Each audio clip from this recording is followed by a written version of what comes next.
Hello and welcome to the Old Man Orange podcast. I'm Spencer Scott Holmes. And I'm Ryan Dunigan. Oh, dude, did you hear? They just released, or they just announced this. Nintendo's going to make this thing called the new 3DS. The new 3DS? It sounds fucking confusing. What it is? Yeah, because we already got the 2DS. Now we're at the 3DS, the new 3DS. Well, and I don't know if they're doing the thing like the new Super Mario Brothers, but from every previous podcast, we've learned that title just doesn't fucking work out very well because you start going back. Well, Super Mario Brothers. Oh yeah, when did that come out? Oh, 2004. Ain't so fucking new anymore, ain't it? Just like the concept of that. Oh god. Well, to me, what this new 3DS sounds like is it sounds like a halfway step between the 3DS and then 3DS 2 or whatever you want to call it.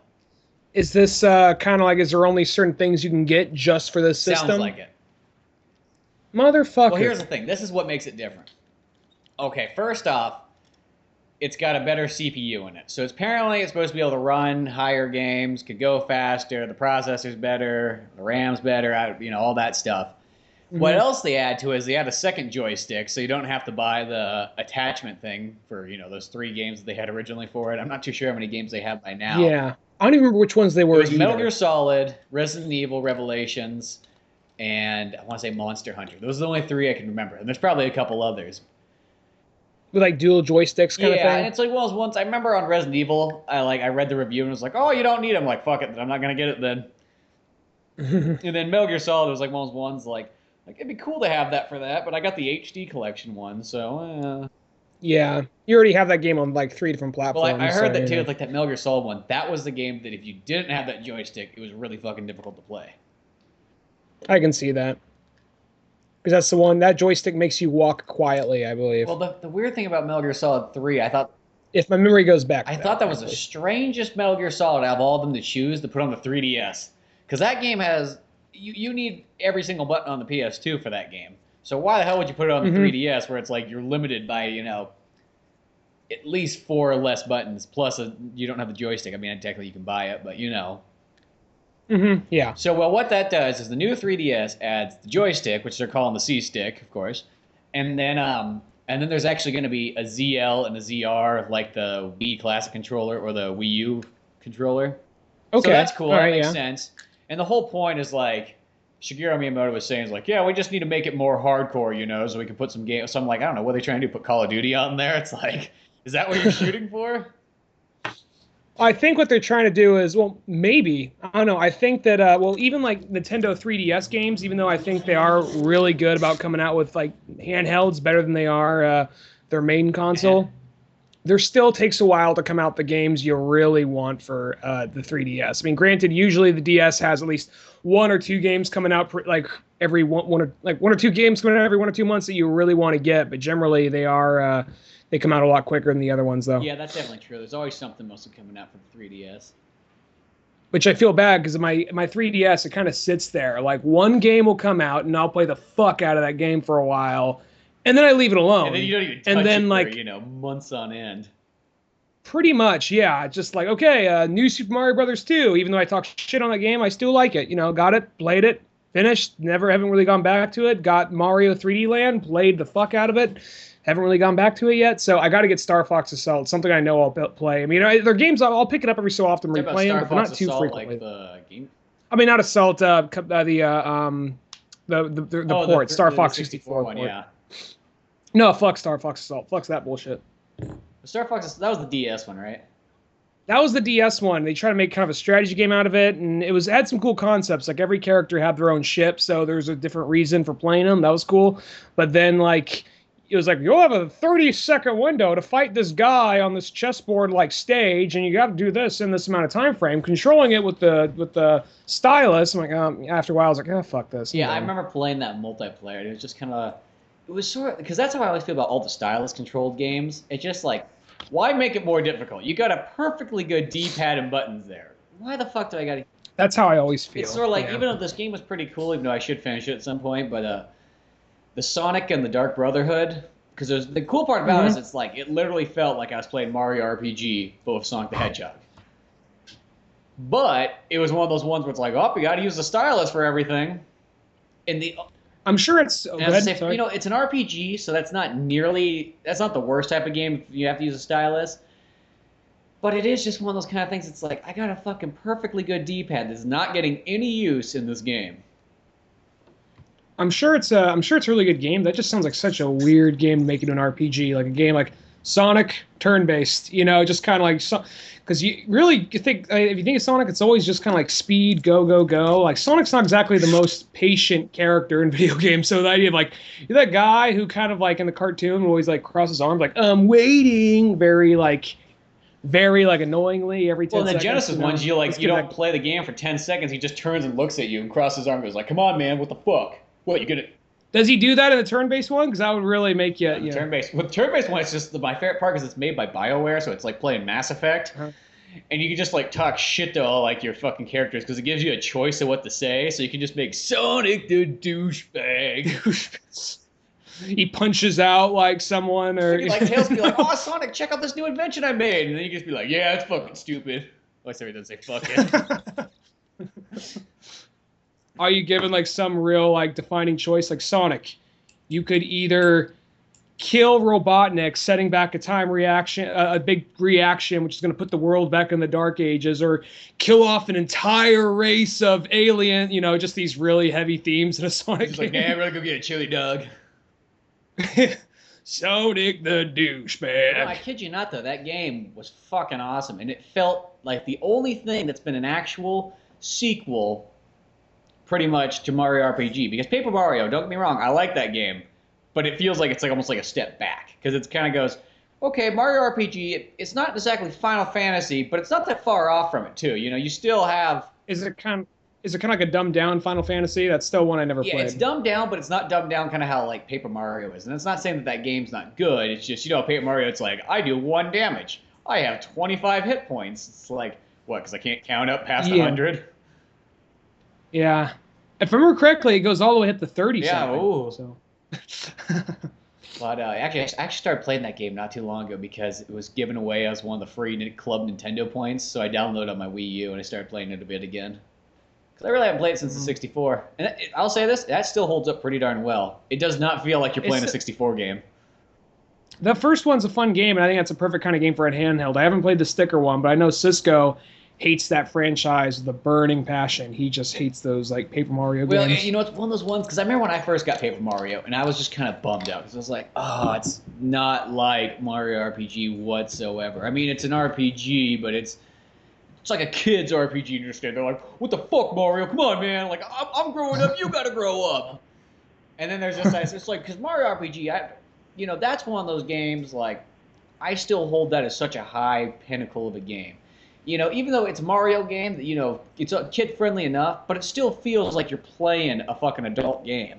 It doesn't feel like it's dumbed down. I mean, as I said, not nearly as complicated as Final Fantasy, but not that far off either.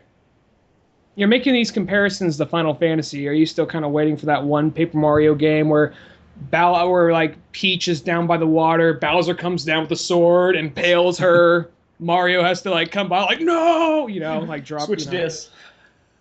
Yeah. But back to that new 3DS. Okay, explain. There was the C-Stick, right? There was the fucking extra triggers or what have you. There was apparently the 3D is supposed to be better. They say that you should be able to see the 3D from any direction. Not like how you have to hold the 3DS like Okay, perfectly aligned. Oh, well, when nothing's moving, it doesn't look too bad. Up, moving up. It looks like crap. Let me turn that off. Okay.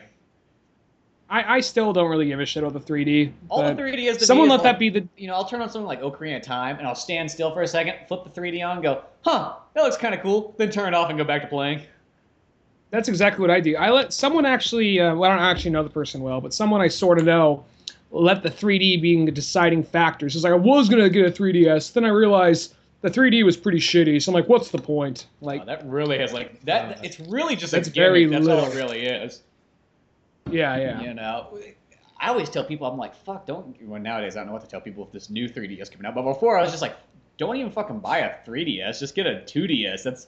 That's such a fucking ingenious thing. It's like, one, you save like $70 or something like that, and then two, it's like I never use the 3D on it. So what's the point?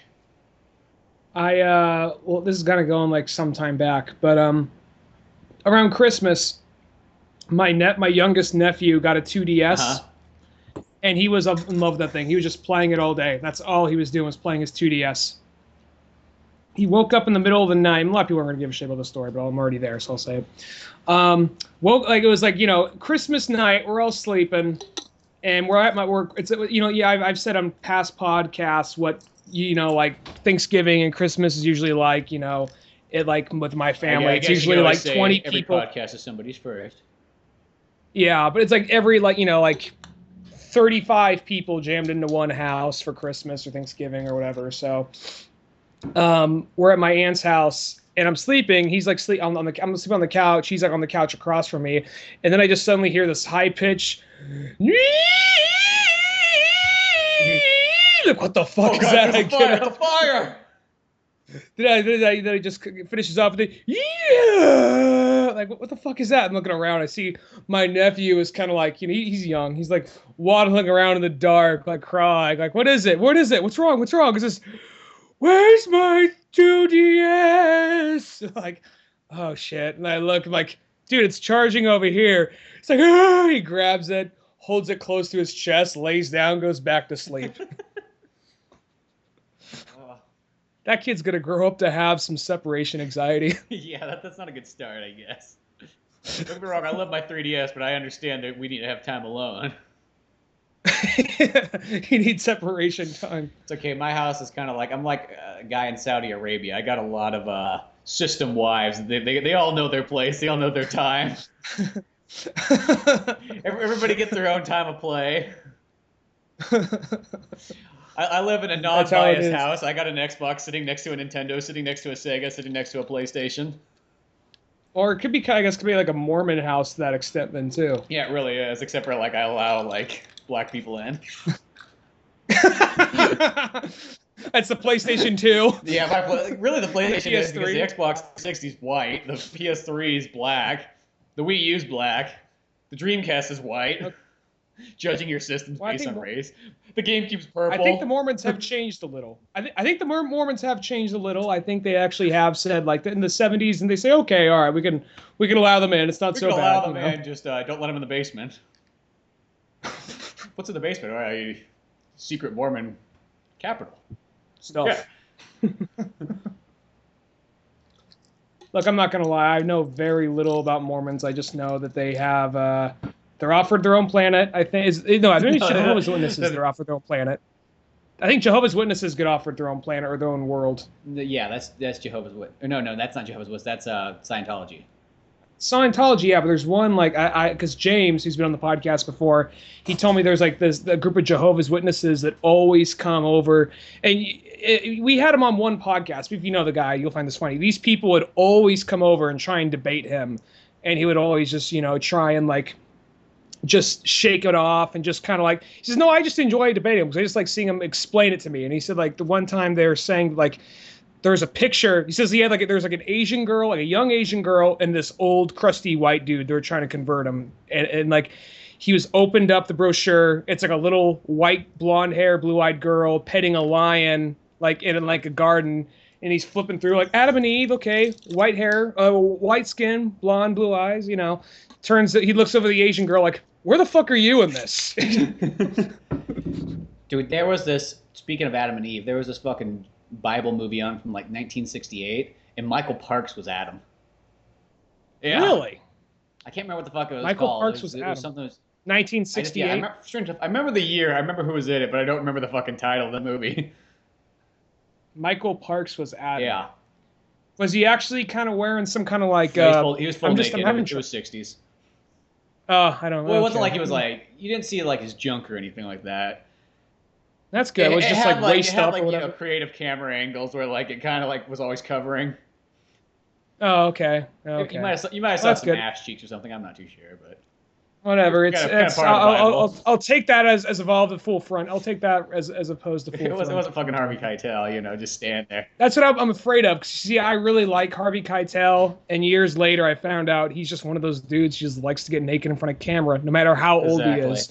And I was like, please don't let Michael Parks be one of those guys, because I'm just now discovering a lot of his work after. I mean, I knew of him after seeing you know, like From Dusk Till Dawn, I knew of him, but now it's kind of fun to kind of look back at some of his older stuff, and I just don't want that to be ruined for me. Now, whenever I could look at Harvey Keitel in a kids movie, I'm like, I've seen his dick. I don't want to see it either. Angles. Yeah. For 14 minutes, and who's knocking at my door? Yeah, at least he wasn't like, you know, 55. I can't listen to This Is the End anymore because of that song, because of that whole scene.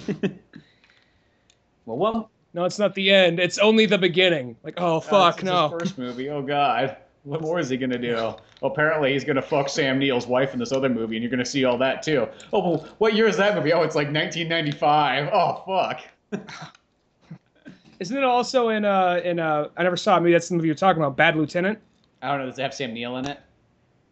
I just remember a long time ago, I was like, I think my dad was watching a movie once, and I like walked in, and it was just like, oh, sweet, Sam Neill, and then it was like, oh, sweet, Harvey Keitel, and then all of a sudden it was just Harvey Keitel, he's just bare-ass, naked, fucking Sam Neill's wife and stuff, and Sam Neill didn't know about it and whatnot, and then I think at some point he probably finds out, but yeah, it was kind of... Oh, you wrote the character. I thought this was actually like in real life. Like he didn't know that he did this movie with his wife. And like,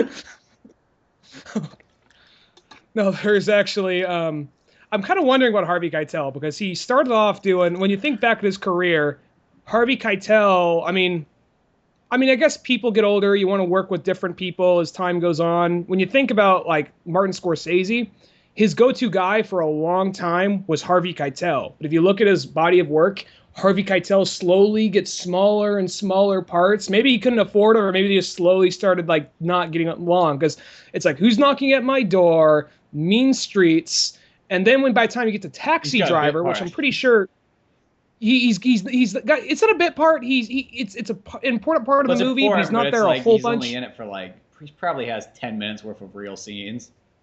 And he's such a scumbag. You fucking hate him in that movie. And then I believe even after that, there's Alice Doesn't Live Here Anymore. And he has even a bitter part in that, which that's this Alice Doesn't Live Here. Have you seen that one by chance? I've never seen that one.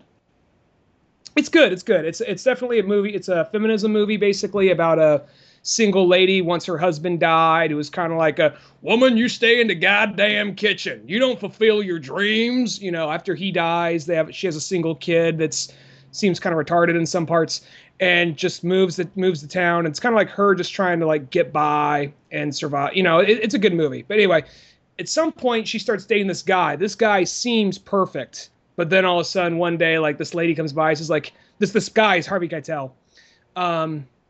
This guy who seems perfect, you know, this lady comes by like, I'm sorry, that's my husband, and I thought you should know. You should leave town. All of a sudden he walks in like, what are you doing, Susan? What are you doing? Butts in there, like beats the wife right in front of like the main character, Alice. He says, I'll see you later tonight, okay? Grabs the drags her out. You don't go nowhere now. You're like, so slowly Keitel got bitter and bitter, like less likable characters as time went on. So I'm wondering, like, I mean, Robert De Niro was in a bunch of Scorsese films for a while. So I'm kind of wondering. If you think about it, because now it's Leo's the new guy. So, you know, it went from Harvey to Robert to Leo. And Joe Pesci a little bit. There's those ones he always uses, but there's the main people. It was like Harvey, Robert, Leo. Because and it's just like he goes for, because, you know, how many is Leo in 5 of his movies or something like that, if not more? Let's see. Gangs of New York, The Aviator, Departed. Wolf of Wall Street. Anything in the last 15 years. Shutter Island, pretty much. Shutter Pretty much everything that came out that was not a documentary and was It was not not a Hugo. Rolling Stones like concert. Yeah. It was Aviator, Gangs of New York, Departed, Shutter Island, Wall Street, and then there's those movies that are trying to be like a Scorsese film that kind of you think about it for a second, like, oh, that wasn't a Scorsese film. But yeah, that's at least 5. I know there's probably a few more that I'm forgetting. Yeah, but that might have been it though. But that's still a lot. So it's like they kind of switch gear. Because what was the last time that Robert De Niro was in it? Like what? Like Casino or something? Casino or Goodfellas? Okay. No, it was Goodfellas before Casino's it. after Goodfellas. I think Casino's 95 and Casino. Goodfellas is 1990.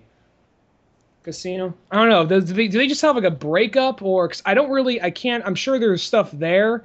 I know there's stuff there. There has to be stuff there, unless he just took the world's longest break. But it's kind of like I'm having trouble thinking like the big like all the big like Scorsese stuff between Casino Gangs of New York. and Gangs of New York. I know there's shit there. There's that one Nicolas Cage movie where they drive ambulances called fucking. Boy, I can't remember what that one's called. I have it. Well, there's occasionally like one of those ones like it's not like the grandest Martin Scorsese movie, but it's still pretty good. And it's kind of one of those things like, I've never really seen a movie about guys that drive ambulances. There's occasionally like he'll do one of those movies. He'll do the movies that you totally think of like, oh, that's totally a Martin Scorsese movie, whatever genre it is. But then there are the ones that come out that are like, oh, I didn't even know that was him, or I couldn't even tell that was him. But then it's a good movie still. Like, have you ever seen After Hours? I want to say I have a long time ago, but that one, at a first glance, do not assume it's a Scorsese film. Going off of memory, I didn't see. There's people I recognize, but people I don't recognize as Scorsese actors. You didn't see Robert De Niro, and you saw Cheech and Chong, but you didn't see Robert De Niro or Joe Pesci or Harvey Keitel or anybody like that. I think you might see a dude's dick at some. That may have been Harvey Keitel. Probably, if he was in it, that was probably in his contract when he does a Scorsese film. It was a cameo. Stunt cock. Yeah. But no, there's like there was. It's basically this movie. It takes place like mid to late 80s, and basically this guy this guy just he gets off work. He's at a coffee shop. He starts up a conversation with, I think it's Amanda Plummer. Is that Amanda Plummer? Honey Bunny, that girl. Yeah, Amanda Plummer. Yeah, he starts up a conversation with Amanda Plummer. Totally hits on him. Basically says, yeah, if you feel like fucking later, here's my number. Leaves a number.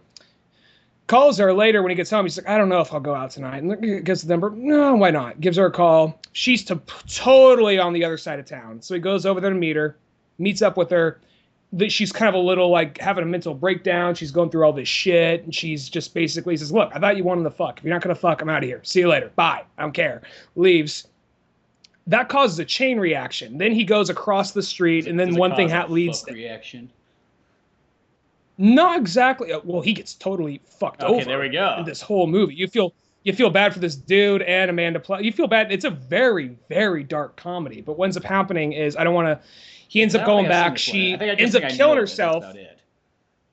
She ends up like killing herself basically, and I'm not spoiling a whole lot. This is like in the first 15 minutes. Mm-hmm.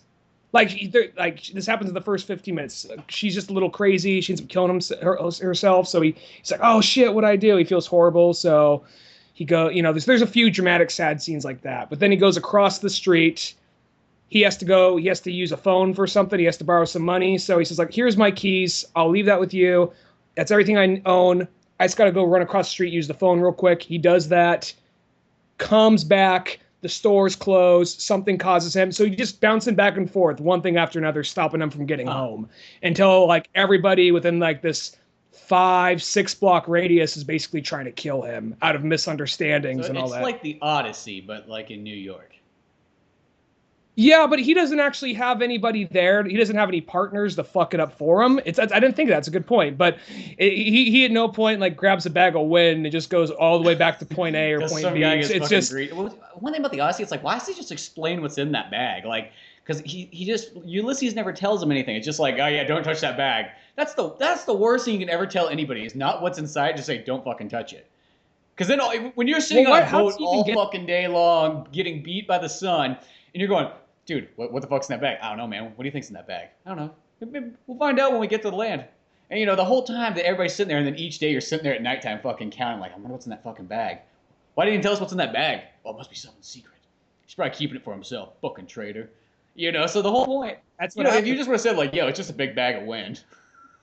The Odyssey takes place over the course of like I think 20 years, Yeah. doesn't it? So that must have been that maybe wasn't even like it's kind of think one of those things like we think of it as a few days. It probably was like a matter of like maybe at least 2 years. They're just staring at that bag like at least 2 years. Like what the fuck is in? It was like Brad Pitt and like the end of Seven. Like what's in the bag? Well, yeah, it's one of ones like, if you just would have explained the second you got that bag, you're like, yo, it's just a bag of wind. Not a big deal. Just don't. Why did they even get a bag of wind? What's it? What good's it gonna do for them? Did they need it for something? Like, the whole point was that wind. Fuck, I can't remember who gave him the wind. Yeah, it was some god gave him the wind. It was like, I think it was like if they had the bag closed, it will take you perfectly home. If you open the bag, it will make the wind go back to like its normal crazy ways or something like that.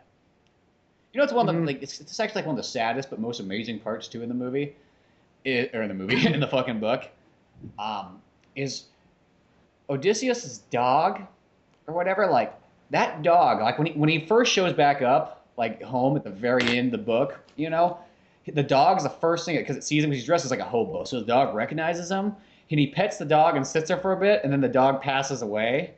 But it's just so amazing. Like I mean, like how old was that dog? Like 25 years old. I mean, it's such a touching and sad moment that dog, like, he literally waited. Oh, he was pretty much just that kind of story of, like, he's hanging on to life just to see Odysseus one more time, and that's all he needs. That's one of those things that is really sad, but it's also at the same time kind of like a really beautiful thing. That's not me trying to be cheesy. I think that is, like, that kind of thing right there, like, animals die, like, the pets dying in movies, that always kind of sucks. But that right there, that's kind of one of those things, even though as sad as it is, that's actually kind of very kind of like heartwarming moment. It's not like I understand why, but it's not like in Riddick, like get to like this space dog so we can watch it fucking die, you know? It's not like that, yeah, you know. Yeah. And Riddick, though, or like it gives him a reason for revenge. You know it's gonna happen. I mean, I understand. I understand why, but I kind of like over the recent years, I've just been kind of watching movies like keep dogs out of it. Why? Because I'm just sitting there the whole time scared it's gonna die. Just keep dogs out of it. That's how I always feel too. I always feel like that with other animals too, like horses and stuff. It's like if there's a horse in it, you know it's gonna get shot. It just kind of happens that way. Yeah. I actually, you know, I don't really feel, even though I don't want him to die, but I don't really feel as bad. I guess I watch so many Westerns, I guess I'm prone to just watching Clint Eastwood shoot a horse and having like the other guy fall off and he goes like, so you thought you can get away, did you, fucker? You know? So I'm so used to that by this point. Like, well, Clint Eastwood killed the horse, so it probably had to come. Clint Eastwood spits on a dog and you're...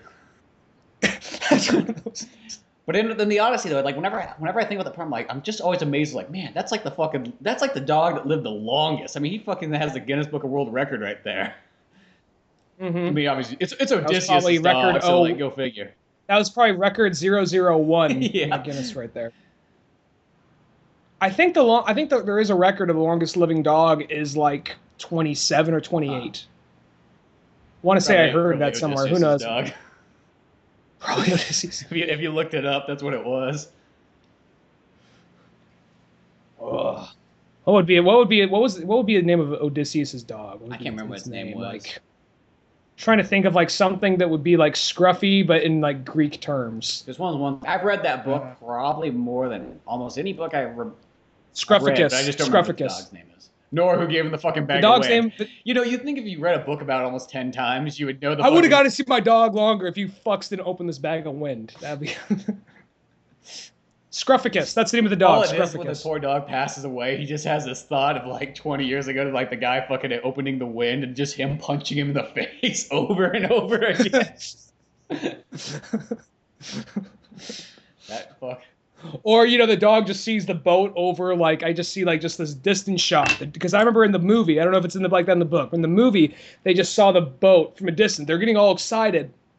I just see the dog's tail just wagging, being super excited, speeds off in the other direction, slowly stops wagging, and just till it stops. It holds on it for like a minute almost. His ears that are sticking up then go back down, you know. That's like the word. You know, I always talk about this too. I'm like, if I could see the fucking coast, wouldn't you just bail ship if that happened? But I guess it went so fast that there was no time to even think. But they used to be like, fuck this, I'm swimming ashore. I'm surprised he just didn't like straight up fucking murder everybody on that boat after that. There's the one guy who's like, we should have done what Master told us. He's, there's always like the servant always has a hunch, and he's grabbing all like the food, like this here Odysseus, they fucked it up. It's all for you. He's grabbing like just nuts and berries and giving him. He's like, yeah, that's right. He's almost like feeding it to him, like hand feeding it to him. Guys, clear that shit up. You guys fucked it up for all of us. You're just surprised that Odysseus didn't just see fucking red at that point and just murder everybody on that boat. Things probably would have gone by smoother. Though he forgives them by the time they're all about to die. Well, yeah, they all end up dying anyway, so. I don't remember. It's been so long. So I've never read the book. I just know the movie. It's been so long. Did the Hydras kill them? I don't remember. Well, they all start dying in different areas.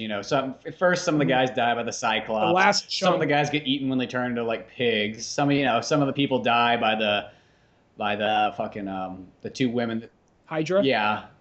The sirens. Two of them get killed. What's this, like Skyla? And I want to say the last bunch get all killed off by the Hydra because they have to go through some cave to get something. I think some of them die on the fucking like when they're going like towards Hades for a bit. Like just along the way, there's always somebody dying, and there's always a point when you're like, how many fucking crew members is on this boat? Because it never really explains it. There's just always people dying the whole time. I remember there's the black dude with the flute who never talked, and that was probably one of my favorite members. I was sad when that guy died. I think he was one of the first ones to die. I'm like, not that guy. That guy was like one of my favorite guys right there, and he was like one of the only ones that didn't fuck up. I haven't seen that. You're talking about the miniseries, right? Like yeah. I haven't seen that one since it came out. I want to say I have a tape copy of it, but I can't fucking find it. As I said, I told you before, it's like $50 used on fucking Amazon and whatnot. I was like, Jesus Christ. Mm-hmm. And then you kind of watch like Troy, and you think like, oh man, you guys had to go through all that shit, and now you just have a 20-year like journey that's totally fucked. And Troy was fucking 10 years long too, so technically they're gone for like 30 years. Wait. No, wait. You ever see is that 20-year voyage included of Troy? Boy, this is getting all thrown off now. Because if that's the case, they made it seem like Troy took place over 35 years old or something like that. That movie, maybe I'm wrong. I mean, I'm just going off the movie. That movie made it seem like, it was 5 days. No, yeah, when you watch the movie, even though it's like a 3-hour-long movie, and I got the director's cut of it, so it's like 3.5 or something like that. Brad Pitt beat the Hulk. So. Yeah. But it's one of those ones you really, it doesn't feel like it's fucking a 10-year war. Plus, you're kind of going like, dude, it's like, come on, like, just fucking walk in there. It's not like they got a bunch of Gatling guns up there or something to hold you back. Well, I'll say this, even though I do like that movie, and even though I do like... I still think it's like... They're really the bad guys. They really are the bad guys. Well, yeah, because really Troy's just like, yeah, we're just going to hang out here. It's not like we're really invading anybody and whatnot. Then, like, what was over something? It was over like, Helen of Troy. That was the whole reason. That's right, because Paris, fucking Paris. A guy named Paris. Who just sounds like a male prostitute. Which, I'll say this, here's one of those things. It just sounds like the male prostitute on the ship. I know. My name's really Steve. No, you're Paris. He's the stool boy. Paris. Maybe after we've been rowing for 8 fucking hours, go down, fuck you, and then go back to rowing again. the jizz bucket Paris. Paris the jizz bucket.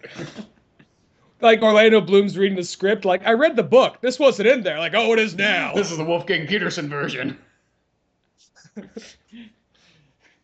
Says, I need to fuck me a pretty pirate boy. It's like, no. I wasn't the pirate. Johnny Depp was the pirate. I need to fuck me a pretty elf boy. I fucked me a boy when I made the Never-Ending Story. His name was Atreyu. He was the jizz bucket in that movie. He directed that movie? I didn't know that. No, there was like, what was it? There was actually, shit, where was I going with that? No, I'll say this. I understand, like, I'm not defending this guy there because there is the king. I want to say he's not the king of Troy. No, he's I don't remember which king he was because several armies came together to go invade Troy. But basically the guy that Paris stole Helena from. That guy's an asshole and he's a douchebag. But that being said, near that part where he's just like, "You left me for this," it's like you can't help but like you feel bad for him right there, like. Yeah, I feel bad for you. I mean, I know you were a total prick and you're a bad person, but to know you were left for that guy, just like, oh, you know, I think everybody's had that moment. Old and slightly overweight, but look at that. He's a fucking pussy. It's one of those things, but he got his buddy. He was stand up for him. Yeah, so it was one of those things, like, and he was like, "No, I'll fight for." And then as soon as he's like, "I sprained my ankle, brother, save me!" You know, it's also one of those things like, oh, of all the people to kill Brad Pitt in that movie. Yeah, I know exactly. It's like, come on, but that's okay. It's that fucking. That's like the whole story of that. Or Achilles, I guess. That lucky shot that people get is what fucks you over. That's like the moral of that story. Is that like doesn't matter how fucking good you are, somebody's gonna get that lucky shot in, and you're gonna get fucked. Troy. Yeah. That is just. I remember when Troy first came out, though. I was like, I wish Wolfgang Peterson would have made like the Odyssey. It's like that would have been a perfect time to make it. You know, you make Troy, and then a couple years later, make the fucking Odyssey right afterwards. Even though I know that Troy was kind of made in like a realistic sense, where like the Odyssey's like very heavily fantasy. But since he did the never-ending story, fuck it, who cares? Even if Troy's kind of like a realistic story, then all the fucking sudden it turns into this big fantasy adventure with like the Odyssey. Well, he mentions the gods. He says, like, yeah, I met the gods. They actually envy us. That whole scene he talks about, like, if it's supposed to be the realistic version, he's talking about, yeah, I met the gods. Well, it's not like it showed him, like, fucking, how he met him, I guess. I know, but it's like he cuts back to him, and he's just, like, totally, like, stoned on opium, like, fuck, you know? Just talking to, like, water, like, Atlantis, do you hear me, you know?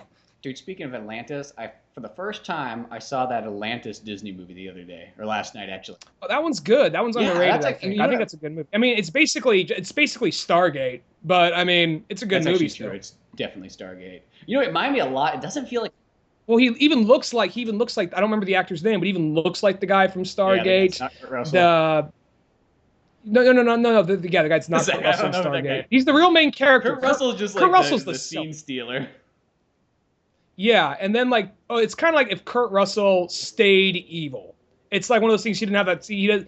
Kurt Russell doesn't have the turnaround, but everybody else has the turnaround and decides to be good. Because that movie is literally kind of beat for beat Stargate, but it's a good movie still. I don't give a shit. You know what it reminds me a lot of too? Like, is Titan AE, because it doesn't feel like a Disney movie when you're watching that one too. Like, and I think that movie's rated PG because it's got sort of like it almost feels like they're going with like that kind of like. Okay, kids can come in here, but we're going to make it feel a little bit more adult-like, almost like you're watching a summer blockbuster kind of movie. Yeah, and plus that was that time which I'm totally fine with. I mean, I think it's one of the few things you can get away with it, but it was one of the, like, that period when Disney stopped putting like musical numbers in their movies. You would have like one like big artist have maybe a song during the credits or during a montage, but beyond that, they just kind of like stopped having like musical numbers till recently. Was the last one with musicals in it, like in the end of the 90s era, was that Mulan? There was Mulan, there was Hercules. I don't remember which one came out first. Okay, well then Hercules came after Mulan, so that must be the last one then. Because Tarzan has other than like the fucking Rosie O'Donnell singing, like there's no other musical parts in that. I want to say, and they even that was like one they tried to slide in there because that was a part where like they actually weren't singing. It was just like a bunch of weird like chain. It was a way to get a make it a musical scene with no actual singing, just like all these weird chain reaction things. Because it was just that's all it was. It was like noises clinging together and going like monkeys doing that. And then they had NSYNC come out and do their version to help sell it because it was the late 90s. Yeah, we needed that NSYNC power. Hey, Timberlake changed. He learned his way. He's actually, I mean, I don't listen to his stuff so much, but like, I heard something like, that ain't so bad actually. Timberlake's actually, he's not a bad actor, and he's actually, he actually did some. Did you ever see Inside Llewellyn Davis? I'll go back to the Disney stuff in a second. Did you see that? What was it called? Inside Llewellyn Davis. I never have. That's the I don't know. Sometimes one slides by. As far as I know, that's the newest Cohen Brothers movie about the folk scene in New York in the '60s. Huh. Timberlake plays in it, and he plays like a folk song. He's not the main guy; he's a supporting character, but he plays a folk singer in that. Does a really good job and sings some really good folk songs. I'll have to check that one out. I don't think I've even heard that. That's the newest Cohen Brothers one you said? Yeah, it is definitely one of those much more bleaker kind of like, life shit kind of Coen Brothers movies, because every so often you could have one that's kind of dark but then end on like a positive note like Fargo, but then you get those that are kind of like No Country for Old Men, like fuck it, that's life. What was that one? It was about the 50s. Burn After Reading. And where it ended with the tornado. A Serious Man. Serious Man, which literally has, I think, one of the funniest parts I've ever seen in an entire movie. I kid you not. And I remember you told me that too, because we both bought it the same day, but for somehow, some way, you watched it first, I think. It was $1. We both saw it for $1. Cohen Brothers for $1. I take a chance. Yeah, I got a Blockbuster or something, and I just remember like, I thought the movie itself was kind of like okay. I didn't think it was really amazing. You know, because Coen Bros, I think that's kind of how they are. It's like they'll have like they'll have movies that are like pure perfect, just something that it's like a total classic. It will last for like generations. And then they have movies that are like not bad, but they're kind of like one-shotters. But that movie just, the funniest fucking part was like, what were they? They were out like. It was a dream sequence, and there was a man and like his son. Were they out hunting, right? No. It was like, well, maybe it's two different parts. There's a part where he has it's set like in I think 64 or something, 50s, and there's a part maybe it's in the 50s. I want to say it's early 60s because they're playing. Like, it has to be early 60s because the soundtrack's like Jefferson Starship or Jefferson Airplane and Santana. So yeah, just that town just hasn't caught onto the hippie trend yet. They just have the hippie music. Exactly. It's supposed to be like some little Midwest town. So I think it's a little Midwest town. But anyway, I'm getting off topic. So it ain't. Well, is it because of the beard? Is it because of the beard? I'm not trying to be like San Francisco. I'm not one of those fuckers. But yeah, it's a Wolverine beard. Mine is just kind of like this is a lack of. I guess I don't know. This is a lack of effort beard. This is kind of like if I wanted to, I could blend in with the hobos. I just don't have to wash my. I don't have to wash my shirt for a few days and just kind of walk around and grab a cardboard box and drag it behind me. Yeah, they don't fuck with you if you do that. Wrap my laptop up in a fucking newspaper as well too, or a burlap sack. Like sticking Bendo on my laptop and my like touchscreen monitor, just peeking out like, yeah, it's hard living on the streets, ain't it, fellas? Good thing that Starbucks got free Wi-Fi. Yeah. Oh, it's these hard times. There's a time I could just sit out there with my Sack and Bendo laptop and just like log in. But now they changed the password. I gotta go in there and I gotta buy something now. Can you believe this shit? I hate coffee. There's one thing on this planet I hate more than being a hobo. It's coffee. Yeah, I mean, come on. Why do I need coffee when I got meth? Anyways, I was saying. Coffee. It's like meth. Well, meth will make you poor. Yeah, but believe me, you get your money's worth out of that meth. That coffee. I sat inside and drank 15 cups, and I still wasn't even there, and I spent $35 there at Starbucks. Meth gives you 8 hours. Yeah, for $25. So no, but there's a part where the funny part we're talking about. It's one of two parts. He has like this really conservative, like Republican neighbor who is just this manly man hunter. Doesn't like him. He's just very quiet. Doesn't really say a whole lot to him. But at some point, he's like, "Hey, John, how you doing?" He's like, "Fine." He's like, "What were you doing today?" It's like, "Taking the boy hunting." It's like, "It's a school day." Your point, And then later they come back with like a deer, like a full like carcass of a deer just tied to the top of the truck, but it's just riddled with bullet holes. It's just not one or two. It's just the thing's covered in bullet holes. There's that, and then there's like funny, one other part. The other part is like fucking goes in like the record book of like top, at least 100 funniest moments I've ever seen in a movie. There's a dream sequence, and basically, I don't remember the actor's name, but he played the fat funny guy in Spin City. He played he's like the lovable fat funny guy in Spin City. Okay. The Michael J. Fox show. Machine took over afterwards. Speaking of Michael J. Fox, he's in that Atlantis movie. Yep. Speaking of which, all comes first. It's all full circle. Shouldn't be the 6 degrees of Kevin Bacon. 6 degrees of Michael J. Fox. Anyway, so that's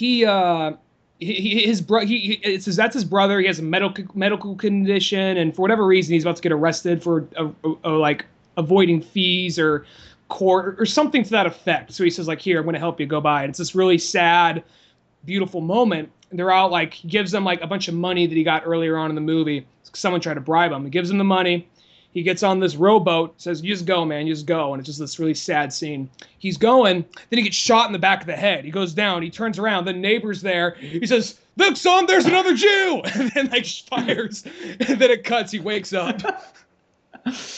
I just remember when that, because I think it's like that was just such an abrupt like cut. Like you did not even expect that to happen. That like I had to rewind it and watch it again. I was like, oh my god, that is fucking hilarious.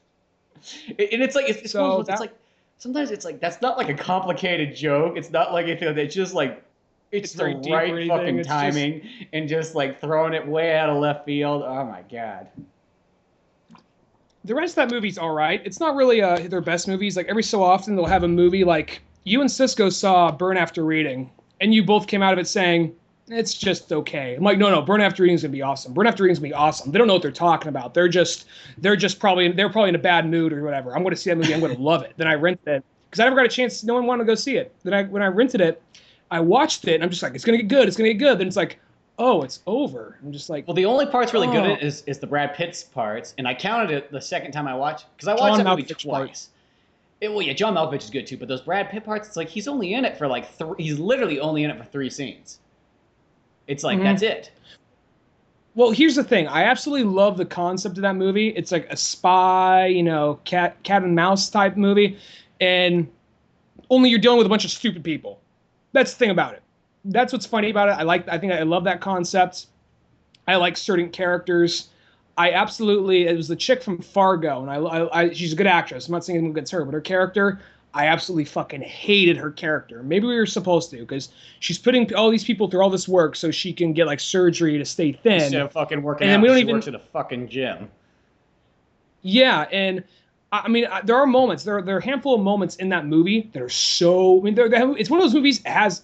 And this is like every Coen Brothers movie. It's where there's certain scenes that are fantastic. Like those scenes by themselves, if they were just snippets, a 4 out of 4. But it's just the overall picture is just not that grand. Yeah, and that's the unfortunate thing. Because there are parts of that movie, like everything with Brad Pitt's great. George Clooney has a couple of really funny scenes. There's a bunch of great actors in it. John Malkovich, like the opening is great. He's good.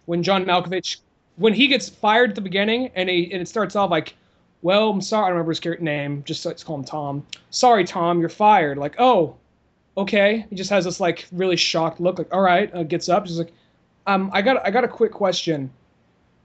Whose ass did I not fucking kiss to get where you guys are at? I've been here this fucking long. You're fucking firing me. Just flips out, just in total John Malkovich style, and then he says like, well, quite frankly, Tom, you're an alcoholic. Fuck you, Bill. You're Mormon. Everyone next to you is a fucking alcoholic. So it's like one of those movies that has like a handful, more than a handful. It's got like 2 fistful of great. It's got 2 fistful of great moments in it. Probably about half the movie is actually really good. It's the other half that really. It just has such a shitty ending. It's so abrupt. And I understand what they're trying to do because now the Coen brothers are trying to do this. If you look at all their movies recently, these very kind of bleak, that's life, that's how it goes, but the end. That's how life is. They've all been having that lately. And because it's kind of like there isn't always a payoff. That's life. Because there's parts where for a long part of the movie, somebody's following John Malkovich, and you don't know who it is. And it ends up being, it's just some guy serving him like divorce papers. That's all it is. The bad guys, the people who should get punished, they just kind of like fade off. They don't exactly get everything they want. They just fade off. Where No Country for Old Men, they survive, they get away. And I guess it's trying to be kind of like super like just different outside the box, and I get that, and part of me appreciates that, but another part of me is kind of like at least make it, I don't know, a little bit more I don't know. It's just maybe my caveman brain isn't evolved enough to appreciate it yet, but still, there's some moments. Like in A Serious Man, I mean, I like A Serious Man more than Burn After Reading, in all honesty. I think Burn After Reading has some better moments, but as a whole movie, I think that has a little bit more stronger of a film. Because it's more solid. Everything matches, where like Burn After Reading, it goes from being like hilarious, amazing, great stuff to being kind of like, not horrible, but just, You're just kind of waiting for the great stuff to happen again. Where A Serious Man, it's kind of like, it's the same thing the whole way. And I actually like A Serious Man. It's not like their best picture, but I actually do like that movie. The only thing that really throws me off is the ending. And that's one of those things, because by the whole movie, he's trying to do everything good. He's trying to do everything right. And he just keeps on getting fucked over. And then when things start to turn good for him at the very end, he does one little thing. He actually takes the money he was bribed at the beginning, and then he like takes it. As soon as he takes it, he gets like a call from his doctor implying he probably has cancer or something. And then there's like a big tornado coming. And Roll then credits. that's the end of the movie. Yeah, so it's like I always feel like, I mean, like, I sh- think those bleak endings, like, you know, I think that there's a time and a place for them, but they can also come across as like, boy, you just had a half-assed ending and you just didn't feel like finishing it. I feel that way sometimes. Like in Bruges, I think it works because that all comes full circle in Bruges. Oh, shot That's the a very little bleak. boy. I shot the little boy. It all comes full circle at the end of In Bruges, and they say it's. I mean, I'm pretty sure he dies. Some people believe there's some theories I actually read online that people think he might survive, but we're meant to like not. We're not sure. But either way, I think that comes full circle, and I enjoy that movie. Because the little boy thing comes around full circle right there at the end. Because the bad guy shoots the midget, thinking thinking he just killed a little boy. So it's like, oh, now I got to kill myself, you know. So I don't know. I think sometimes those dark, bleak endings can really work. Other times, though, it's like Pi. I think it works Well, in yeah, Pi. well, that one, I love the ending in that movie. Let's just tell the ending to many movies today. Because that one, I like the concept. It's like he knows Spoiler this fucking cast. like he knows this equation that like all these scary Jew people are trying to get from him. That's kind of like a And a super friendly black lady who ends up being really scary at the very end. Because the whole movie she's and then super all of a nice sudden and she super flips. sweet. Like, we got the fucking guns, Lois! And I just love how it's Yeah, like oh, it's like shit. he fucking knows it. So what does he do? He takes the drill and he just drills right into his brain. It's like, fuck you guys, you're not getting it. And gets brain damage, yeah. Right. And because his whole thing was like he knows he's like a math wizard. He's a math wizard. That's his whole thing. And he just kind of like he destroys the very thing that kind of makes him who he is. And he just goes back to being kind of like. But the thing after that, though, even though once he gets like mentally damaged, it's like he's a much nicer person. So how about that? You know. He doesn't see everything in math equations because he has, a bunch of people that are super nice to him. Says, "You're not math. I don't like you." You know, speaking of bleak endings, I was thinking about that with like video games. I was thinking, I'm like, you know, what'd be really ballsy is just to have a fucking bleak ending in a video game. And like, cause like recently I've been playing like I've just finished The Last of Us, borrowed it from Cameron. I want to play that so badly. And you know, I will tell you this: when about the first couple hours I was playing it, I was having a hard time getting into it. But as it progresses, it gets really fucking good. But I think at first there was just like that slight bias, and it was like it's not playing smooth, it's not as good as Resident Evil. Like there was all that kind of going around it. But then as it goes on, so like it gets really good. But there's one part where like when the main character kind of falls off this ledge because he's fighting a guy, and then he gets him kind of like impaled. And just by a rebarb that's sticking up right there. And I just, when I was watching that, it's not the end of the game. It's kind of like almost like slightly a little past the middle.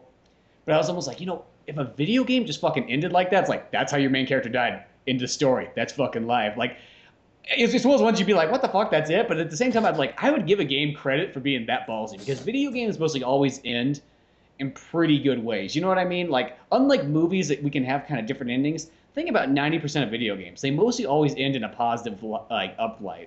Or positive the closest light. thing we had to that, I mean, granted, the closest thing we had to that was, I'd say, well, there's a couple. The first one I'm going to think of is Red Dead Redemption, because John gets shot up by a firing squad at the end. Granted, you play as the son and you get revenge. You kind of have that. But the only thing about Red Dead Redemption that kind of bothers me is, okay, I understand it's like, yes, it's supposed to be a Butch Cassidy and the Sundance Kid homage. I get that. But really, kill the fuck out of I've that. killed so many more of these guys like that. I could just do my quick draw thing and go click, click, click, click, click, click, click, click, and go, bah, bah, bah, bah, bah, bah, bah, bah, and they'd all be dead. Like, that's the only reason it bothers me there. Where in The Last of Us, the upside of that game is that's the kind of game when you see 5 guys running around, you're like, oh, fuck, I got to get, like, serious now. Where most games you'd be like, 5 guys? What the fuck is this, child's play? It's like, give me my minigun, let me take care of them. So that's why The Last of Us, I felt like it has to be a game like that where, like, you could believe that, like, falling on a rebarb and dying is it. Or you could believe that if there was 10 guys that showed up to your door and blasted you, that could be it. But when it's a game, like Red Dead was just, it's too action-oriented of a game that you're kind of like, it's like, I fucking survived way worse than this. Yeah, I know what you mean. There's actually another game. Just I sort of mean, like we one of those talked ones, like about it. what if the game just ended like, how's your character die? Oh, he fucking trips down the stairs, hits his head, and then like passes away the next day. Blood clot. It's Like just something something like that, where it's just like, and that's just how, you could see that ending in a movie, but I've just never seen an ending you like that in a game. Bioshock Infinite has a similar kind of ending, not that exactly, nothing as like clumsy as that, but it's trying to be a little bit more poignant and dark. Like, I still have people have explained to me several times. Maybe it's over my, unevolved brain. I don't know. I still like the game. Basically, what happens in the game is you find out there's like a multiverse, a bunch of universes, It's like fucking and like the DC Bioshock Comics. games just It's like DC what? Comics. Pretty much, yeah. And the Bioshock games, I guess, this doesn't take place in the same world as the other ones. This is implied that it's like always a man, a lighthouse, and a city, and some shit about life and that kind of thing. So I don't know. I never played 1 and 2. I played 3. I really like 3, but it's just one of those things. Like, that comes to the end. What happens is you find out there's all this multiverse stuff, and there's this one moment basically where you find out the bad guy you're becoming, that's you from another world that hopped into this world and took over and became this big, like, racist, Confederate, like God preaching, warmonger. So you're like Michael Parks in Red State. You're pretty much Michael Parks in Red State, had a baby with Hitler, basically, is what you are, because he's like this guy who believes he's destined by God. He says, we got to keep America pure, just white hair, blonde, blue eyes, So, so he's going. So pretty much, you're fighting at the end, and you realize that's you from another world. And there's this moment where you actually kind of, this is where it gets confusing to me, but. And Jeremy explained this on the podcast when he was on that one time. I still don't fucking understand how, but there's some kind of equation they fit in there through physics, and it's like, okay, whatever. But basically, to stop that moment, what happens is because you've seen the girl Elizabeth, mm-hmm. right? The promotional art for I know what the game looks like. I've never really played any of them except for the first one. I only played the first one for 20 minutes, and the game froze on me, and that was as far as I got. I want to play the first two just because after playing this one, I'm curious about them. But basically what happens is, so after you kill, the guy's name is Comstock. You kill Comstock. And it's not even like, you don't even give him like, I saw your look. It's not Comstock, it's Comstock. Right? I saw the look on your fucking face. Nobody gets away with a name Comstock. You will always be Comstock. What are just some... Well, this is a pretty big game. People were looking forward to it. If anybody could get away with naming the villain Comstock, I'm pretty sure it was these guys, because people were so looking forward to this game for like 3 years. But anyway, what happens is when you come across Comstock, you end up just like, it's not like even this big giant battle where he's in a robot suit or anything. It's basically first person. You grab him by the head, by the back of the neck. You punch him a few times, and then you slam his head down into like a one of those like kind of little things that contains holy water, until the back of his head starts bleeding, and then you drown him right there. It's not even a level or anything. It's just like that. So it's real anticlimactic moments like that. So then after you do the last part of the game, it's just basically explaining to where you got. What happens is all these different Elizabeths from different worlds just kind of like surround you, then push your head underwater and drown you right there.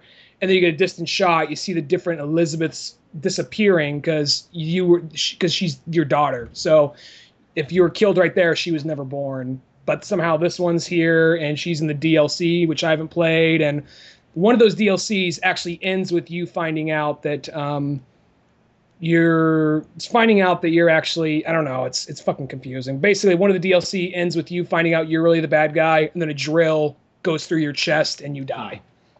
Well, that just sounds confusing and weird. That's not the type of ending I'm thinking of. I just want one of those ones where like you. That's close though. You just die a that's realistic close. death. You're gonna get to it. See, that one's like one of those ones. There's all sorts of surreal things going on. I'm talking about something where, like, as I said, you literally the character fucking trips down the stairs, hits his head, blood clot, he fucking dies. In the game. Roll credits. Well, this is at least a step to that. This is a step. It's nothing epic. The dude gets drowned. That's all that happens. He very unceremoniously has someone just put a hand over his head, pushed underwater, credits. That's the step in that direction. It's not exactly what you're talking about, but it's a step there. And I think the first step was just probably get rid of the surrealness of it, and then make it just something like you gotta have some kind of. I think you at least gotta have some kind of weird. I mean, I don't really know all this because it's one of those games where it's kind of like, well, what do you think happened? Which, even though I like that game and I like the look and the world it takes place in, I'm kind of like, you're the fucking storyteller. You tell me. I don't. You know what I mean? I don't. Game, you tell me now. Come on. That's kind of what I hate sometimes. You'll like be watching, you'll be reading a book series, or you'll get to the end of a TV show. You're like, how do you think it? I mean, it's not one of those things like, what's your opinion and what it's trying to say. It's like one of those things, blame what the story is. Well, what do you think happened? It's like, fuck you. I watched it this whole time. You tell me. Don't make me do your job at the end. I'm not a fucking fan fiction writer. It's like, I pay for the story. You answer all the questions. God damn it. No, I always think that's kind of weird. I think that once again, I think that's lazy storytelling. Some people might say it's good. I think that's always lazy storytelling. It's like, no. Maybe that's kind of, it's almost Cohen Brothers-esque storytelling. Well, yeah, see, we go back to Cohen Brothers. Bring it full circle. Back to sometimes a lazy ending. Because that's just like how... Well, going back to what we were saying about like how the Coen brothers, though, how they've been kind of like doing that darker, bleaker ending just for the sake of being darker or bleaker. Like True Grit, even though I really liked that one. That even intentionally kind of ended on a darker, bleaker note just for the fuck of it. Because I never read the book, but apparently the book does not end with the girl being like some one-armed old hag who never got married and going to see like what's his name, Cogburn, going to see Rooster Cogburn. Oh yeah, he died of a heat stroke 3 days ago. That's life, you know. It didn't have that ending. That was apparently made just for that movie. So still a good movie, but yeah. Yeah, still a good one, but. So we are kind of living in this age where shit has and a little bit more like it's life. What are you gonna do about it? Exactly. Mm-hmm. But I don't know. Is everything good? I think so. It's starting to sound kind of staticky on your end. Oh, you said everything sounds fine on my end. I got scared there. I was like, oh, please don't tell me we weren't recording this whole fucking time. No, not one of those. Just one of those ones that's it's just getting a little staticky. It's nothing about the Skype thing. It's not a program that works totally perfect. Then again, probably like people at Skype, they're like, it's free. Yeah, well, we didn't design it so you guys could fucking talk for over an hour. It was meant to talk to somebody for like 10 minutes. Yeah, but we're really picky when it comes to our free shit. So I would pay a premium if it worked really good, but I'm not too sure if that's the case. The more it just seems like, oh, you could talk to multiple people like you're having a business meeting. I'm like, yeah, well, I'm not having a business meeting with people in China yet, so till that day. There's one called. I mean, I guess we do it. What is it like? LinkedIn or something? Maybe it's LinkedIn. I've heard it for other like I heard it advertised on other podcasts. Well, LinkedIn, what that is, it's like there is like a business. It's pretty much like Facebook if you had your resume on it. Maybe not LinkedIn, but there's one called like Meeting Now or something like that, which is basically kind of like, yeah, it's basically, like a professional Skype. So I don't know how smooth it runs, but I've heard it like on WTF with Mark Maron. I heard him talk about it, I think, on Joe Rogan once or twice. So interesting. And CNN still uses Skype, so I don't know what that means then. Well, they got probably their special CNN Skype, which Skype. has its own server and has its own like whole like problem. It's got its own team of maintenance men taking care of it. Blitzer always sounds good. Mm-hmm. But yeah. Oh, Wolfie. It would be still. I just think I would like someday. I always want to see in a video game a bleak ending. It's one of the ones for a fact like 75% of people would bitch about it. But I would just say I just want to say. That takes balls to do that. That'd be fucking awesome to see. Just there's some of those things just like we always talk about in movies. Just like, well, what if they just did this? They just had this fucking 180 turnaround and everything fucking changed. You would like sort of like you take this movie, it's so fucking serious, and then at the very end, let's just say our Gran Torino idea. The whole point is it's supposed to be kind of this drama movie, but then at the very end of the movie, instead of going in the sad, once again, let's do the opposite. Instead of going in the realistic route, where like in real life you just die because old men can't take on 6 Asian guys. No, it's Clint Eastwood. This isn't fucking real life. This is Clint Eastwood world. And instead, there's not 6 Asians. There's 100, and Clint Eastwood takes them all out, and he wins. Yeah. Like that. A horse comes running out of nowhere. He hops on and just starts like firing with one hand with a shotgun. He's got double pistols, just blasting away at it. Takes a stick of dynamite, chucks it in the house, blows out like half of it. That song from Harold and Kumar too, like my dick super size, your dick two French thighs. That song's playing the whole time. But like, I like that idea that like. I'd probably kill the mood. It probably wouldn't have won an Oscar if that happened. But I'll tell you this though, that movie, like I love Gran Torino. I think it's an amazing movie. That right there though I would probably go. I don't know, dude. That's like one of my top 10 favorite movies. I think that would make the biggest change. Because don't be wrong, I understand the ending and it makes sense to me. But it's like a Clint Eastwood fan, you kind of want to go like, I wish he would have just taken them all out. Clint Eastwood wouldn't die that way. Yeah. It's one of those I would actually correct like, myself. I will say this. You know, when I go to the movies, a lot of times, this goes with video games too, even though every once in a while it's fine to have something realistic, but in general, I'm not in a realistic environment. If I want to see realism, I'll look out the fucking window. When I'm looking at the TV or at the screen, I want it to be slightly surreal. I want things to happen that, you know, they won't happen like this in real life, but that's the whole point why we're at the movies. We can create whatever fucking story we want.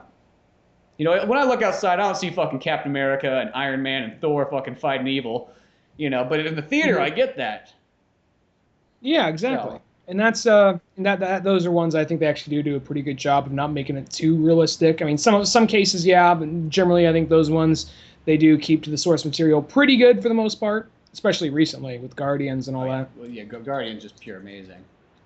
Well, I don't even know if that's how accurate that is, but I actually want to correct myself real quick. I said it probably wouldn't have won an Oscar. Now I don't know if that movie. I don't know if Gran Torino did win an Oscar. Now I think about it. I just want to clarify before someone else in the comments or like next week on the podcast said, Ryan, you stupid fuck, that didn't win. Okay. You stupid cunt. You silly fat fuck. Yeah, no. Fucked it up again. I don't know. Whenever I see a negative comment, I either imagine it in like a condescending British voice, or like a 12-year-old or just boy. like, or a 300-pound like 12-year-old boy with asthma. 300-pound 12-year-old boy with asthma. Yep. Nickelodeon's newest show. That sounds like a show in the 90s because you probably could like nowadays everything's understandably so, but back when we grew up, you could have like. Billy and his fat friend. You could have a show. It is be like, oh, fatty, you're so fat. He's like, oh, I know. It's a skin condition. Oh, you stupid fat fuck. You could have that. You could have a show like that back like when we were kids. But now it's like you know, point out and make fun of. Just like point out the. Point out the weak and make fun of them in front of all their friends. That's the new show, kids. But now you couldn't have that nowadays, and I think it's a good thing I don't, because I can only imagine, like, I mean, because I'm thinking back on a lot of those shows, like Rocko's Modern Life, for instance. I mean, we're over exaggerating, but Rocko's Modern Life, that would have like, oh, he's got the big, stupid, fat friend that just kind of lumbers around, has a way to fuck it up. He's always hungry. He's always eating. You got there was then like I guess what else did you get? You had like Ren and Stimpy. Another example. I've never actually really watched this, but isn't SpongeBob, like his friend Patrick, like the stupid fat guy too? Yeah, but that's actually kind of grandfathered in there because that came out when we were actually in elementary school, but it's still here. So it's more kind of just grandfathered in there more than anything. I never really watched Nickelodeon, but I also remember when SpongeBob came out, it felt like that was sort of for like the next generation. It was kind of on our way out. Cause I mean, like, because I knew people that did watch it, but it was kind of like at that point, too. Well, once again, this goes full circle to being like that. By that point, I was watching anime, and once anime kind of came out, came to the U.S. in full force, at least. I'm a man. I was like, I'm not watching no kiddie programs. I'm watching anime, watching man stuff where people get killed and swear. Anime. Manime. Give me some manime. You got the manga. Manga. I wonder if anybody in Japan's really like looked at that and said like, hey, you know, in English, we could really make some fucking manly shit out of this. It's already close enough. We got manga. We put some manime. That's a good point. They probably, you know, I bet that was probably a marketing ploy. They maybe tried a little bit in the mid '90s, maybe. You could use it like Dragon Ball Z. They probably even have to try. Ballsy, manime. Just show like Goku punching people in the face, and show like manime, and then show Vegeta punching people in the face. Krillin exploding, manime. Krillin getting bitch slapped, manime. And like part where like Piccolo rips off his own arm, just shoot out another arm, like manime. Just cut back and forth to that. That's all the trailer is. Doesn't even say the name of the show. Good old times with that. Yamcha exploding. Speaking of like man-made stuff, I've been kind of like on this like ever since Expendables 3 came out. I've been kind of like on an Arnold Schwarzenegger like marathon mode. I keep thinking like, okay, I'm gonna get to like a Statham and a Stallone one at some point, but I just keep watching Arnold movies instead. But I've watched everything. I've watched Terminator 2 again. I've watched Running Man again. I've watched Red Heat again. Collateral Damage. What else have I watched? Raw Deal. Been going kind of through all the marathons. It's kind of like whenever I do a 007 marathon. Don't get mad at me, but what's Raw Deal? Raw Deal sort of, it's like a very lost Schwarzenegger film, and I actually think it's pretty darn good. But it's something that almost nobody ever talks about. You don't see it very often. It came out in like 1986, I want to say, and it was a Dino De Laurentiis movie. And I think Schwarzenegger had like a 5-movie contract, and I think he only did 3 of them and somehow got out of it because he did Conan, or no, he did more than that. What are you gonna fucking do to him? What are you gonna do to him? Like, Red Sonja, and then Raw Deal, and then I think he didn't have to do another one for Dino. Well, even if he did like back out, I mean, you could try and sue him, but really, what are you gonna do? Call the cops on him? Exactly. You know what's another? I mean, you're just like, yeah, Mr. Schwarzenegger, yes, like, you're under arrest. Okay, come and get me. You'd like, Bill, you go get him. Make the new guy get him. Fuck you. You know? Your initiation. Yeah. So. And then, well, another actually speaking of Dino De Laurentiis, another good movie I watched from his recently that I kind of forgot was his, but was Maximum Overdrive. Maximum Overdrive. That's the Stephen. Is that the Steve? It's not a Stephen King movie. It's the only one that Stephen King actually. Well, he wrote and directed it. And that movie. There's actually. That's such a have you seen the trailer movie, to that? huh? Have you seen the trailer to that movie? I don't think so. The trailer. The trailer. It's him standing around like, "Hello, I'm Stephen King." Like, there's a podcast called Junk Food. Junk Food Cinema. And basically, I don't know one of the guys. I don't really know what he does. He runs a website, but the other guy, it's C. Robert Cargill. He wrote the movie Sinister. Oh yeah, he was on Spill.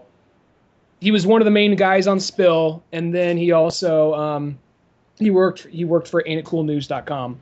Anyway, he also has a book called I started reading. I haven't finished it yet, but it's pretty good. He has a book called Dreams and Shadows. It's kind of like a Neil Gaiman-esque Guillermo del Toro type book. Anyway, book? It's a book, like a novel. I started it. It's pretty good so far. I'm only like 3 chapters in, but yeah. Anyway, so it just has that kind of like modern fantasy kind of thing going on. Really dark, very twisted stuff, but it's good. Anyway, he has a podcast. They talked about Maximum Overdrive, and they talked about how they liked it, because basically what they do is they'll talk about like real like cult films or really obscure films no one's talked about. And there's some big stuff they talk about. They talk about Man on Fire. They've talked about like Big Trouble in Little China. Even Man on Fire. That's not one of those movies you hear people talk about left and right. It's still kind of I would still say it's almost in like those kind of gem sections, because there are those movies that kind of come out and go away, but it's not an Avengers. It's not even like let's say a Top Gun, another Tony Scott film. Yeah. There was one that was a compare and contrast the original Man on Fire and the Denzel Washington one. And it's a pretty good podcast. I like it a lot. If you like film and you like hearing about really obscure movies, I mean, some of the stuff, it's stuff about, like they talk about warriors and what, but there is always a few like, oh, I didn't know about that one. There's always a movie out there that even if it might be kind of like one of those ones, let's just say Warriors, for example, since you mentioned that. There's always somebody out there who hasn't seen Warriors. It's not like it's that common. And they talk about, they always talk, someone who comes up a lot is Roger Corman, that you can't avoid. You can't talk about like independent, like exploitation films without Roger Corman. Yeah. But anyway, at some point they were talking about Maximum Overdrive. They said, I cannot believe the fucking balls on Stephen King. And they play like some audio from the trailer.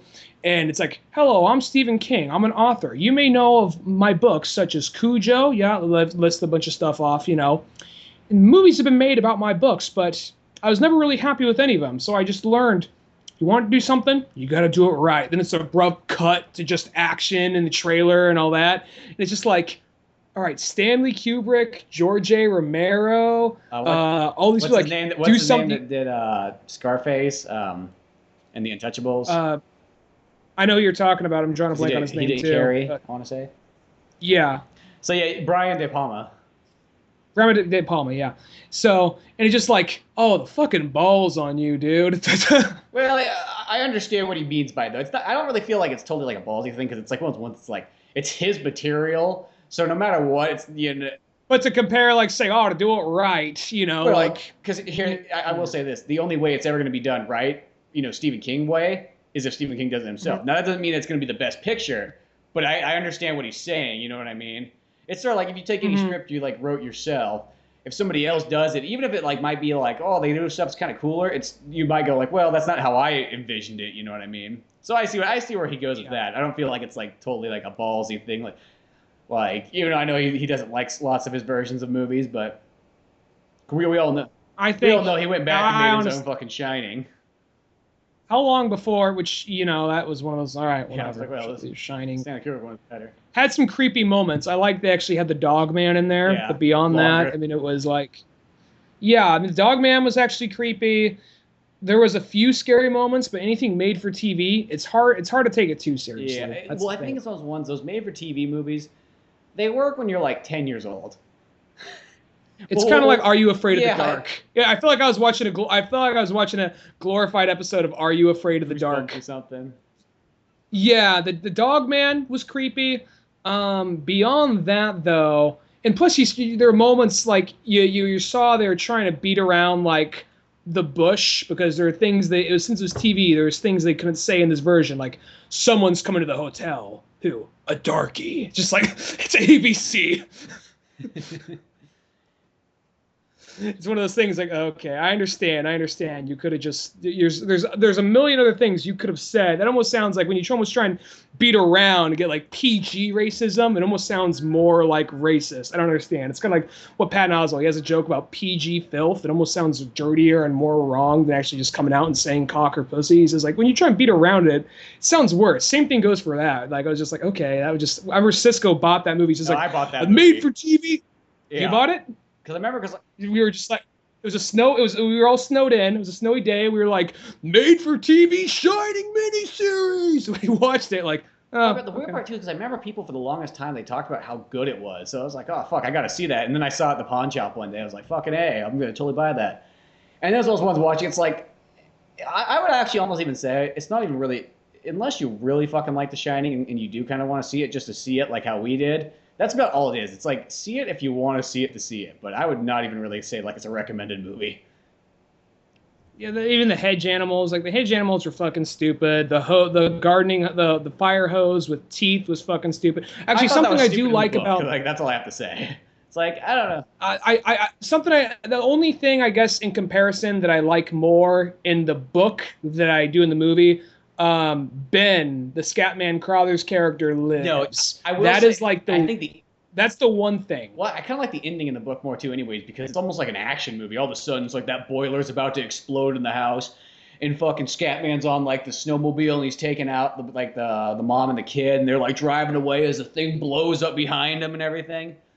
Yeah, that's really like, I think that's my only complaint with the Stanley Kubrick one, is I just don't think Scatman Crothers should have, or at least he should have not died so quick. It's like he goes on this humongous fucking journey, like, because he's really like, it's that whole movie's intercutting between him in Florida, then he's driving in Florida, then he's getting closer, he's in the airport, then he's renting a car, then he's driving in the snow. I mean, it's like you're building up to all this just for him to get hit by a fucking axe in the heart, and just like, oh, there we go, that's it, took care of that black guy. And that was, that's the one thing I don't like about that movie, just because that's my favorite character in that movie right there. And I was just like, no, not Ben. Don't kill Ben. It would have been at least better if there was like at least a fight or something, like at least something to kind of make it seem worth. Because like really all he was like a 12-hour like trip for just like a 5-second distraction. They have this big like just fierce fight with axes. Scatman actually ends up winning. He's just like, how'd you win? Like, simple.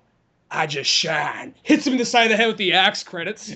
Or just goes like, shine you, motherfucker! And chops off his head. You don't shine.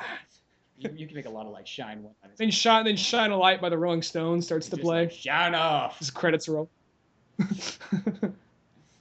Shine a Light from Rolling Stones starts to play. It's all like, as you drifting down the I can't believe I'm drawing a blank on the words of that song. Like, we all know the words. Basically, the main chorus, may the good Lord shine a light on you. Just the credits rolling, like you see the hotel, like in the snow, It you just know. blows up. It's just like, oh fuck that Shine a boiler. We should have light taken through care of that, everything even you though we didn't do. mention it That's at all in this movie. Yeah. But Maximum Overdrive, No, though, I mean, I do think that's that movie's fucking awesome. And it's one of those movies like you could show it to some people now if you didn't really grow up on that movie or you didn't have a good understanding for like older films. I think people would find it kind of corny, maybe a bit. But like for me, it's like once I at least look at them, like, oh, I still think I think as an idea, it's so fucking awesome. And if they were to make a new Maximum Overdrive or just another movie where cars come to life and kill people, I think that's such a fucking awesome idea. I heard they were going to redo Maximum Overdrive. I heard they were. Maybe they're And not well, though. I don't you know. hear little tidbits like that all the time, and it's like there comes a point where you just kind of go like, yeah, well, fucking show me the movie and then I'll believe you. Yeah, You no, hear but so many. I hear those like every day that like I'm always kind of like, well, once the movie's made, then I can believe you. But until then, anybody can kind of go on the internet and say, hey, guess what I'm making? well, there's actually a rumor going back to that podcast, Junk Food Cinema. They said that there's actually a rumor that there's a take. There's a part where a kid gets ran over with a steamroller. I never saw the movie. There's a part where a kid gets ran over by a steamroller, and they actually show it. But there's a take. They couldn't put it in there because it was too much, and it was just like they put so much like filling and like the head, like you see the head explode off the kid and all this stuff. They said that like when Stephen King showed it to George A. Romero actually threw up. Huh. That's interesting. So it's kind of like that's one of those things going back to like movies that we always say like, why don't you just throw that in the director's cut or something, or just throw the lead scene of that. This day and age, you do like, it. It's too bad because like the copy I have of it's like a very like bare bones DVD one that I probably picked up for $3 or something like that. And it's like there's so many of those movies. It's like I wish they would go back, especially those movies that like got cut, back in the day when they couldn't show that much stuff to at least or it'd be an NC-17 movie. Well, fuck, let's see the NC-17 version of it. I don't even care if it's only like maybe 30 seconds to a minute longer. I would love to see it anyways.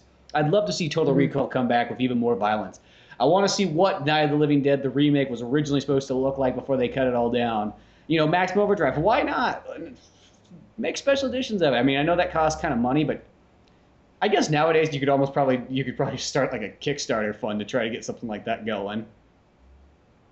You probably, I bet it's more than anything. Have to go ask because it's one of those ones like I think sometimes like Fox or anybody who owns these things are like, fuck that, we're not spending the money on making that. Those movies aren't going to make us any money.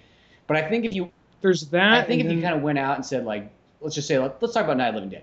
Let's just say you went up to what's his name? Tom Savini and George A. Romero, and you're like, yo, I'm going to put together this like funding process to put out the director's cut, the NC-17 version. We'll make a big special features for it, all kinds of crap, and make it, a super special edition DVD. It's like you could do that with that one. They made a special edition Night of the Living Dead, the original one. It's like, come on, why can't we do that with the fucking remake? Because I actually did the remake. I think George A. Romero. Did George A. Romero actually approve of the remake? Was that one where he was actually cool with? Because I know a lot of the spin-offs and he produced it. He just didn't direct it. That's the only thing. I never saw the remake. I know the original. I love the original. Return of the Living Dead. I enjoy. I'm not sure because all these movies. That's spent. It's not his. I know, but because there's no copyright to it due to like confusion. Well, the main reason and all they that. made the remake of Night of the Living Dead is so that they could have a copyright. That was actually like kind of like the original idea of that. And then he's got Tom Savini because he originally wanted Tom Savini on the first Night of the Living Dead to do all the special effects, and then Tom Savini was in the. How old was he? Like 18? Well, because he was in the military at that time, so he can't. So he probably was like 20 or something like that. Because he had to be young. Because now you look at him now. I mean, he's not like super old, but he looks like he's in his 50s at least. Yeah. So thinking he's probably like in his 60s plus. And then he looks pretty good at Machete Kills. He was doing like thumb push-ups and shit. Machete. Oh yeah, Machete. Well, even in Machete Kills, he looked all right. He didn't look like too fucking old or anything. Well, then, like, on Dawn of the Dead, that's when, like, Tom Savini came in. He did all the special effects and what have you, and I think that's his first picture. And then when the Night of the Living Dead remake came out, that's when he had him directed and whatnot. But no, check that one out because they kind of, like, the upside of that film is they fix kind of, like, because the only one there's actually two problems in, like, the original Night of the Living Dead, but the only one, I think, kind of, like, other than the black guy dying, that's still in the second one, or the remake. That's the only downfall. The black guy, no matter what, can't get a break. But in the Ben? first That one, wasn't the Ben. That's her whole woman, name, Ben. the woman's just kind of like, "Ah, She's a badass in this yeah, one, right? they make her like an actual good character. She doesn't just fucking sit on the couch all day long while everybody else is doing the fucking work. So, yeah, your brother died. Get the fuck over it, bitch. Yeah, literally. You know? So that part's kind of fixed, No, and I think that makes it a much better movie. But like, because what I was think his name? there's a What was little the fuck his documentary name? I think on the DVD I want to say because I'm like, where the fuck do I know all this knowledge from? I'm like, I had to have seen it somewhere, but I want to say on just a regular DVD copy of it, there is like maybe a 10-minute long like little feature. But in there, like Tom Savini's talking about, he's like, oh yeah, we had to trim down the gore like nobody's business, and they showed a couple clips where like a head blew up all over the place, and then they kind of trimmed it down to like, a little bit of blood comes out the back, and then the zombie tips over, and that's it. So it's like I would love just to see those movies put back together. Do you remember in Land of the Dead when the Tom Savini like biker character actually kind of stumbles in there as a zombie? Oh yeah, From Dawn of the Dead, because he plays a biker in Dawn of the Dead, and then like how many years later when he makes Land of the Dead, he's like, remember this? I actually thought that was pretty cool. I think Land of the Dead had like a good or no, not Land of the Dead. I was thinking Day of the Dead for some reason, but no, I do remember that now. I never saw Day of the Dead. Land of the Dead, I like it. It's not like a perfect movie, but I do like it. Land of the Dead think that is like I think that one's good. You know what's actually a really fucking good one is the one that came. Well, the next one I guess after Land of the Dead's Diary of the Dead, and strange enough, I've never seen that one. I think it was just because it was kind of like the found footage thing, and I was like, I'll get around to it. a friend of mine, actually, James told me that one's not real. There's moments where they're using like the camera and they're just recording it, but the whole movie itself is not found footage. There are moments they just use aspects of found footage. That's what I always thought it was. Which Because I remember seeing the trailer, and it was just one of those ones I just said, I'll get to it, and then I just never have. But the one that came, after that one is, I kid you not, it probably is like right after Dawn of the Dead and Night of the Living Dead. It's probably the next best one, and it's called fucking Island of the Dead. Nah, it's something like they're on an island. I don't know if it's. That's the one where there's a bunch of Irish. Yeah, we did. I liked it. I think I liked Land of the Dead more than that one. I was pretty impressed with that last one. Here's the thing with that one. I like that one. It's a good movie with a bunch of good characters. The thing about it is a lot of zombie films just always have the same stupid characters. Yeah. This one, they're all pretty like, it was creepy. It was different. They're all. I don't know about Diary of the Dead, but this one, they're all kind of like, all right, they're all like smart enough. Like, okay, I can see how this person survived this long. But then the very last 10 or 15 minutes of the movie, a bunch of those characters just start doing really stupid shit for no real good reason.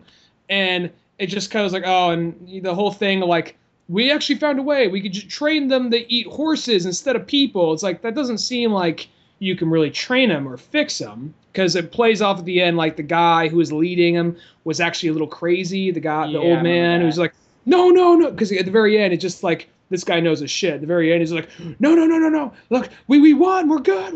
He's a little crazy at the end for no reason. We're just like, oh, okay, so whatever. We are the bad guys ourselves, not the zombies. It's like, oh, whatever. And the girl, after she sees her twin sister, she's like, she remembers me. She bites her hand, and then she gets shot in the head by her dad. So the last 10 minutes, I think it falls apart, but the rest of the movie, I think, is really good. Yeah, I do remember that kind of happening there, because it's one of those ones I only saw. I guess I was just like one of those ones, because you're kind of going like, man, it's like the 7th one or something like that, or 6th one. You're like, how good can it be? And then it was like, I guess sometimes that, and I see them like, well, that was actually much better than I thought it was going to be, even though, really, George A. Romero's never really led me astray. Day of the Dead's kind of okay, but I know the story why is because he didn't get the funding for it, so it's like, I know, when you kind of know that story, you go like, well, it makes sense. That's why the movie's it's really simple.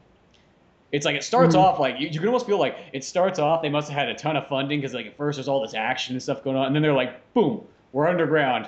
Let's have people talk to each other. Okay, there's like 2 zombies like tied up here that we're studying.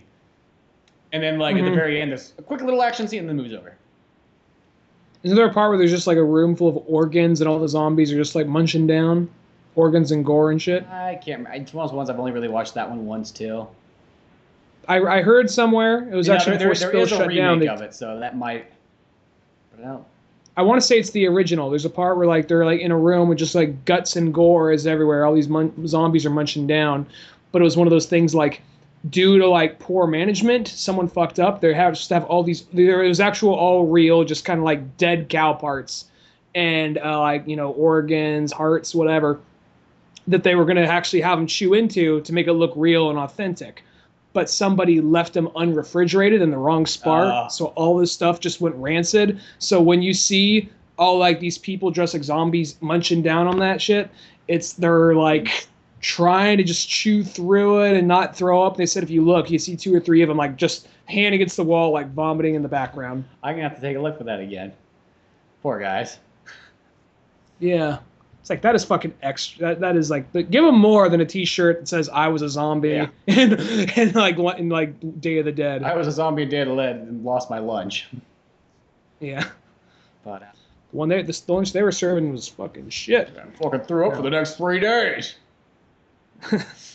Did not. I don't think that they have a healthcare plan for extras. I'm just gonna go on a limb. I don't know. But no, but like. No, the Island of the Dead or whatever it was pretty good for the most part. And like, I remember because the girl's like, no, wait, we can train the horse. At the last minute, she's like, we can train the horse. Then she gets shot in the back of the head and goes down. Like, I shot my daughter like I said I would. I don't know why he had that accent. I think he was Irish, but you know. That's kind of weird how like in the George A. Romero ones, it's like almost like the thing is, because you know in zombie stories, it's either like, let's just fucking kill them all, or maybe we can find a cure, which is always like the stupid ones. Like, are you fucking retarded? And then there's kind of like and George A. Romero's is like, let's use them and let's make them like pets or something. We can fucking herd them like cattle.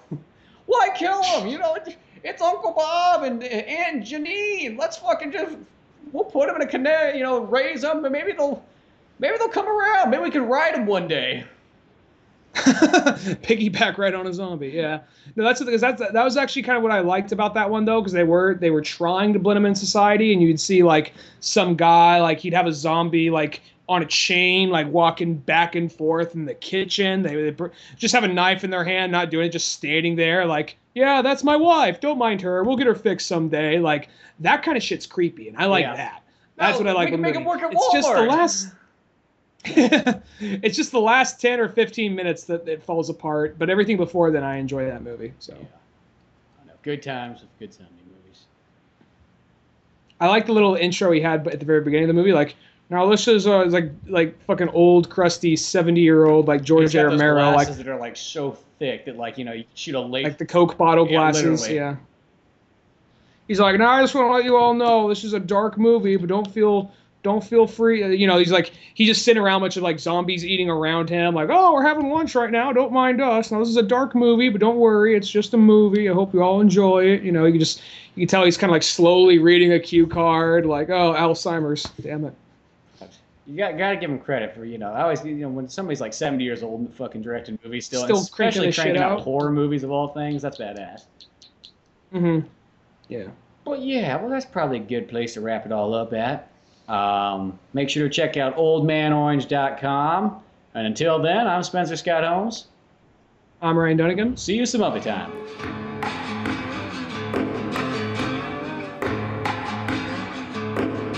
Thanks for listening to the Old Man Orange podcast. Check out our website at oldmanorange.com for even more podcasts, cartoons, videos, music, and more.